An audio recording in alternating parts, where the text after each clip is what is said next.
समय थिला जेते भारत अस्त्र शस्त्र निर्माण ने प्रमुख भूमिका नौला आंतर्जातिक क्षेत्र में। एबे आमे देखिले भारत स्वाधीनता पर कांग्रेस तो शासन में रहिला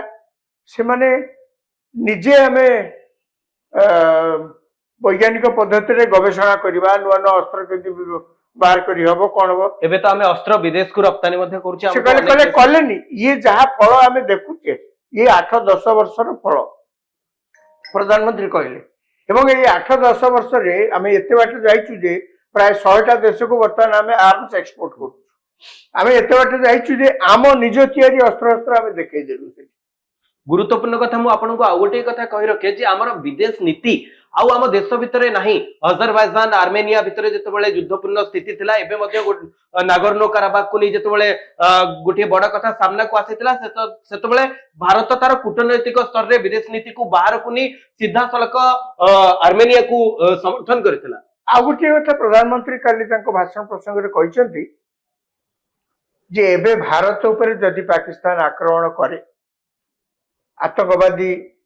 मानू खाली दोष देकरी निजे छड़े जो है पाकिस्तान जदि आक्रमण करे आमे आतंकवादी मानू जेतिकी दोषी बोलिकी भाविबू पाकिस्तान को मध्य समान भाव में दोषी बोली भाविबू। आमे आउ सेतेबेले पाकिस्तान गोटे सॉवरेन नेशन स्वाधीन देश एवं सही देशरू किछि लोक आसिक ए प्रकार आतंकवाद कार्य चली से माने अलगा भारत आउ ए कथा करबनी। वर्तमान मोदी शासन ने यही जो चिंताधारा थिला कि पाकिस्तान अलगा आतंकवादी मान अलगा सिया हो परिबो नाही एवं सबुठ बड़ कथा आमे करछु काली लोकसभा रे प्रधानमंत्री तार पूरा इतिहास वर्णना करबा सहित शेष कथा मध्ये कहि दैछन्ती कोन भारत स्वाधीनता पाइला परे सिंधु नदी बटाकुटा हबो पानी कहीं ना से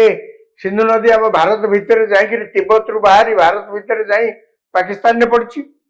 पाकिस्तान ने तो केवल पड़िनी पाकिस्तान जो पीओके एरिया किसी माड़ी बसची से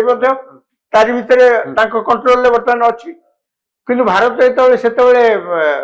स्वाधीनता पाइला से वर्ल्ड बैंक मध्यस्थता सिंधु नदी जल बंटन है 6टा नई 3टी जो माने पश्चिम दिग को प्रभावित होती से सिंधु नदी समेत ताकू पाकिस्तान को दियागला